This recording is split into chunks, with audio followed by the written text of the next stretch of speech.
Rare Music exclusive. I grew up like a savage.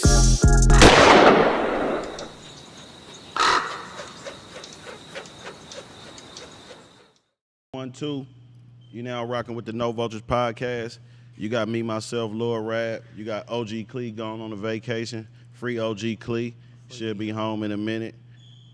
Today, we got a very, very, very, very special guest. We have a pillar. We have an Oakland staple, a Bay Area staple, a California king. You know, you're not a king unless when you start to do your music that you make a subgenre of music. Like when you rap, you can rap like a ton of niggas, but when you have a subgenre of music that you create that niggas follow, that makes you a king. And this guy, from his very first song that hit the scene, from No Hoe to You Play Me to Get Her Though to just countless numerous features and appearances, man, you got the one, the only D-Lo on No Vultures today, man. My big bro is here. Welcome home, D-Lo. Oh, man, come on, man. That nigga back. Yes, I am, nigga. You know what I'm saying? Back better than ever. Man. Better than ever, man. I'm glad you back. The people been excited that you back. You know, everybody don't cross that. Everybody don't, because everybody got a partner that rap. Everybody got a friend that rap. But niggas don't mention that when it come to D-Lo. When D-Lo do his shit, niggas just stand up and pay attention. Sure. So that shit is bigger than anything, man. You know what I'm saying? You gonna forever have a career. You know what I'm saying? That's good to fucking know. You know what I mean? Oh, my mama.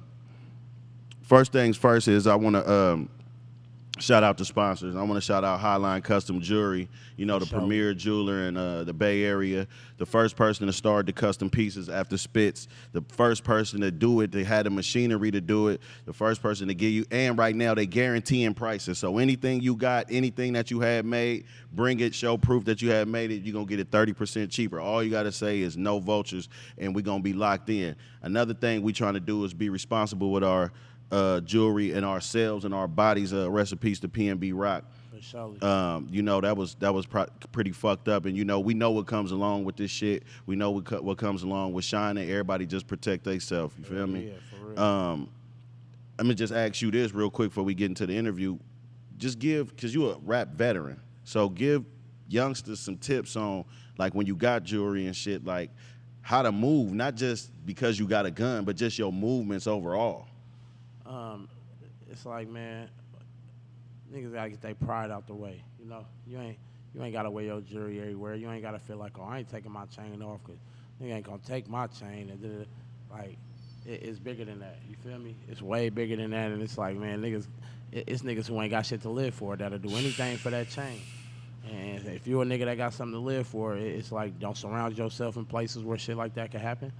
And just you gotta move strategically, bro. Strategically. You can't just be moving around loose and just like whatever. Look how many rappers is dying. For real. And a story that you've told before, even on this podcast prior, that your chain was stolen, not robbed off your neck or nothing, but stolen. But the high risk in that is, what somebody can learn from that is, you went to look for your shit out of bounds. Yeah, you know what I'm saying? I was on one that day. Yeah, like, but it could have happened to you. You know what I mean? Like, and how I was out there, I shouldn't have been like that. Right. Now that I'm thinking now, right. Anything, cause I'm in these niggas section. You feel me? When you told me the story, I thought it was fun. Like, you at this nigga mama house. Yeah, for you know sure. what I'm saying? Like, mama's house. But it's as fucked up as it is. If somebody else is in that situation, don't do that. What D-Lo did, you know, he was just mad and shit. But the smarter thing would be, because your kids don't understand that you going to get your chain back. When you don't come back home, your kids don't know that. They don't understand that part. They just know you didn't come back. You know what I'm saying? So getting into that, transitioning from that, which is a good transition, is I'm going to get into the disclaimer, is that, you know, started this podcast for the people, by the people. This wasn't no clout thing.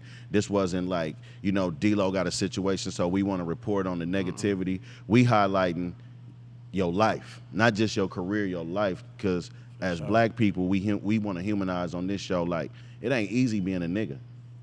Like, I don't give a fuck where you from. I don't give a fuck what you going through. It ain't easy being no nigga. No. You know what I'm saying? And so being a nigga from the hood, that just adds on. Being a nigga from a turf, that rap, that just add on all that extra ass pressure. You know what I'm saying? So we want to talk about D-Lo the legend, not just the nigga that go to jail, kicking high speeds, getting caught with guns and all that. That don't, you know what I mean? That ain't even, so. First things first is, man, glad you home. Thank you. Glad you been working. And for the people that didn't see our first interview or none of that shit, I just want to get right down to it. Born and raised in Oakland. Yes, sir. For the people that don't know, you got a second home, which is Richmond. Yes, sir. How was that living in dual cities and seeing both? Because you live in arguably the two most gangster cities that in the Bay Area. Richmond, for surely, that's my second home, man. I went to junior high school out there and shit, you feel me? I got love for the rich, man, you feel me? Like, I got hella family from Richmond. Half my family from Rich, half my family from Oakland.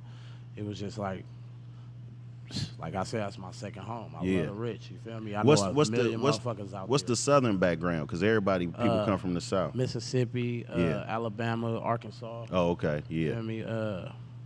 That's mainly it. That's like where that's like my grandfather's side come from Arkansas. My grandmother's side come from Mississippi, Alabama and shit. Mm-hmm. So yeah, man. That's about it that I could think of. I think you talked about this many a times on many interviews, your musical influences and how much you love Bay Area rap and how much these niggas is your heroes, right? And like, totally. I feel like you the perfect nigga to say that because of what you turned out to be. Like, you a mob music baby. It's no way you can't, you know what I'm saying? You can't take that off of what you are. But growing up, who was those artists? Like, what was the soundtrack? Main ones was like number one, Mac Dre. Well, I actually got introduced to Mac Dre probably a little later, like I want to say like 2000, something like that. But it was, it was Keek, the 3 Times Crazy period, fucking MC Pooh, fucking Scary X and niggas like that. I can't, of course, the Too Shorts and the 40s, but my main niggas I was listening to was Mac Dre, 3 Times Crazy, Jack. That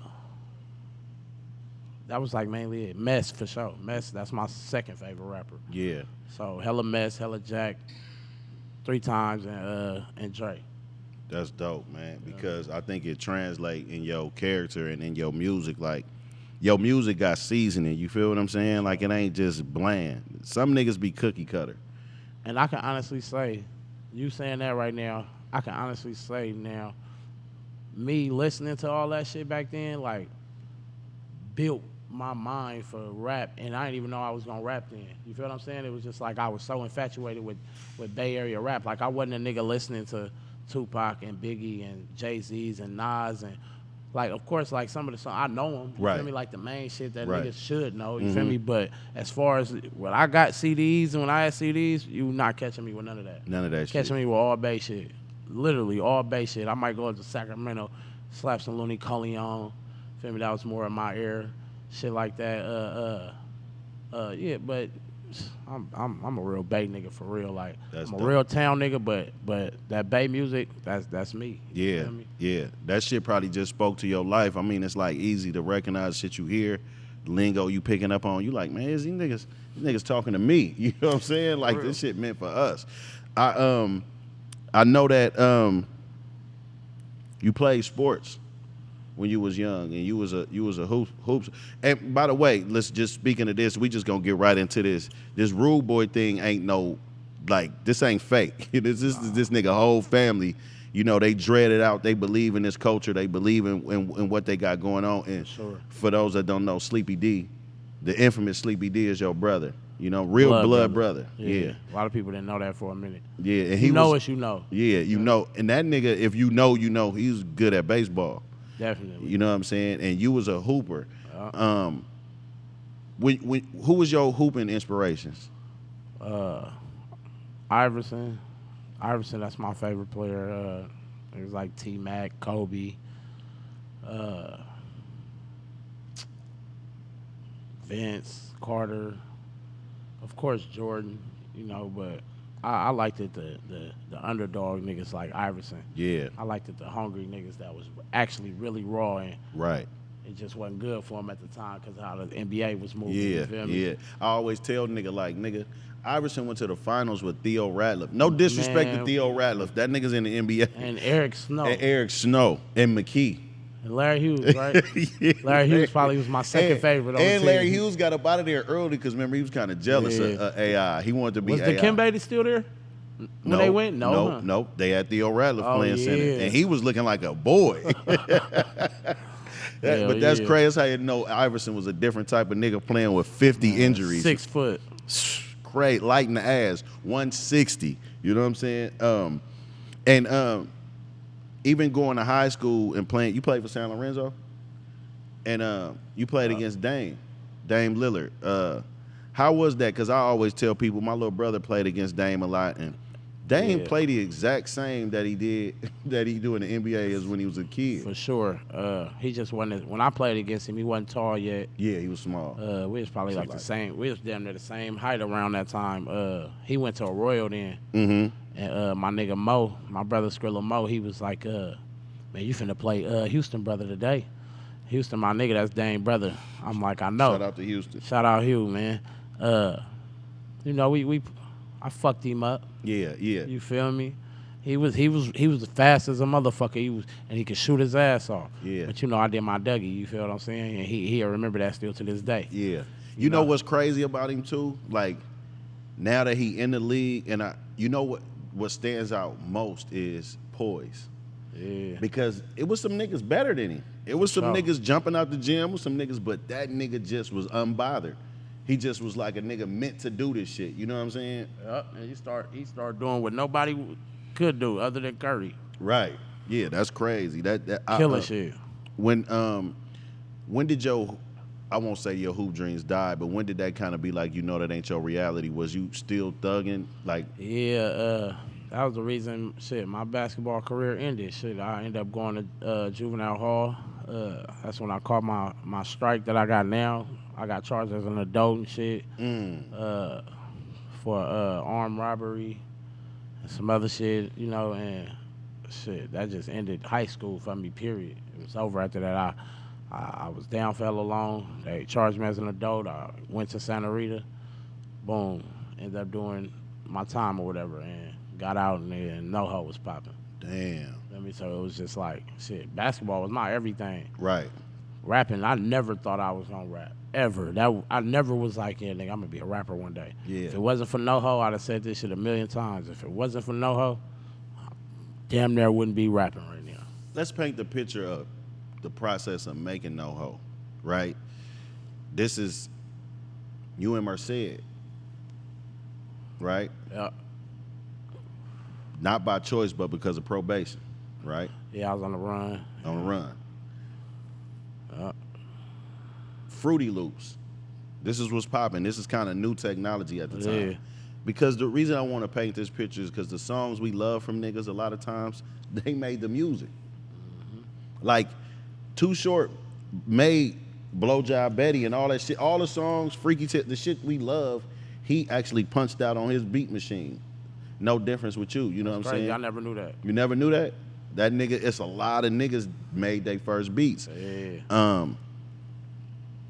So you on Fruity Loops, and when you making this beat, did you use any plugins? Man, I didn't know how to do none of that type of shit. This basic sounds in Fruity Loops. This is the base. This is, if they give you a demo, Yeah. that's how I made NoHo, off a demo of Fruity Loops. I didn't have no fucking money to buy the program. You Right. feel me? And I niggas was using downloaded crack the free versions one. anyway, yeah. I downloaded the free one, and I always had that beat in my head, though. Not the whole beat, just the ba, ba, ba, ba. I'm like, nigga, that's how I want my trunk to sound, nigga. Right. The beat I make, I want to come down the street like, blah, blah. And when I made the beat, that's all I was thinking That's of. Box Chev D-Lo. Yeah, that's the box Chev D-Lo right there. You Yeah. feel me? That was my first whip. So, boom. I made the beat. I'm in there high, drunk. Yeah, and I just start catting off. I'm saying what come to my mind. You feel me? I'm just fucking around. I'm punching like every 2 bars. I'm punching in. I wasn't even writing because I was just fucking That's around. I'm in crazy. there high, so I'm punching in every 2. I couldn't write that. That was like some shit you couldn't write. Right. Nah, UK You was feel a me? That's feeling. just some that's some off the head like nigga. Right. Already it was when I made the beat. The first thing I did was the hook. I was like, D-Lo, he don't give a fuck about NoHo. And I really was like, nigga, fuck these bitches. Nigga, nah. I'm like, oh. Now you in the trunk though. You bah.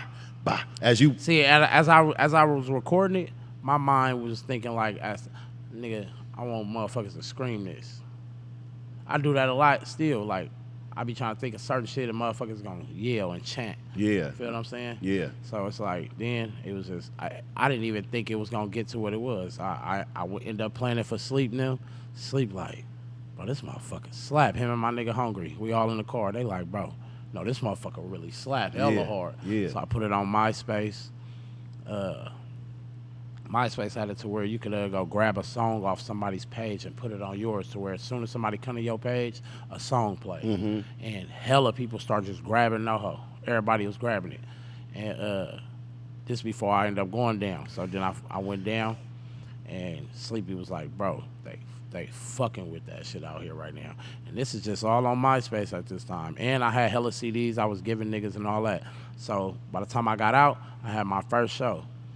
Shout out DJ Slowpoke. He came and pulled up on us in the town and took me to the Rich, to a party he was doing. And that's where the Stomp came from. Yeah, I know that. So the Richmond niggas created the Stomp out there. Richmond created the Stomp. Now you know this is considered a Deep East dance, right? Because of you, but a show that you did where some fans from Richmond created this. Oh, everything. It was my first time. Did anybody record it? Hell, that would be crazy if somebody had that footage. Niggas' camera phones wasn't camera phones like that back then. That shit was bunk. And niggas didn't have no camera phones. Niggas didn't have no racers. Right. I mean, it was a few people with them, but wasn't nobody recording no shows. Yeah, nah. Feel me? But yeah, that shit was lit. Soon as the beat come on, he give me the mic. He like, stand up on this chair. I stood up on the chair. The beat come on. Boom, boom. They started stomping. Everybody in the whole fucking party is just at the same time to the beat. I'm like, and they turn. I'm like, oh damn. That's when I'm like, nigga, from now on when I perform, nigga, I'm finna be turned the That's fuck what up. you gotta I'm do. Finna stomp, nigga. Finna do this stomp. You feel me? So yeah, shout out Richmond, man, for that. Shout out Richmond, and shout out to Slowpoke for having a vision. You know what I'm saying? Slowpoke from Richmond, right? I think he so, is. Yeah, I think mistaken. Slowpoke from Richmond. Now, just being in the hood, I want to know this too. Like, were you ever a grinder, or was like that your thing? Like what you went to jail for? Like, no, for sure. Like we was, you feel me? I started off selling weed and shit. Yeah. You feel me? I didn't dabble with. I done did the crack and the, you feel me? But like my hood, it's it was ran like a machine. Notorious, so, yeah. You know, everybody I know, I'm from Burnout. Everybody from out this way know how, you feel me, that shit was rocking. So it was like, nigga came out there starting off watching out, shit like that, you feel me? And, you know, doing all the other little shit until, nigga, my OGs was like, nigga, when the NoHo shit was cracking, it was like, nigga, nah. Yeah. It was like, that's out. Stay all blue. I'm just trying to stay racked up like you. Put an 8 in a 1 and do magic. Tryna stretch hair run like elastic. Eco-friendly drug dealer, I don't waste no plastic. Use all 4 corners of that baggie. All I ever wanted was a bankroll. So I pull up on Champ before the bank close. Say no to stank hoes and stank clothes. No paramedic pimpin', nigga, we don't save hoes. Yeah, rest in peace to Lil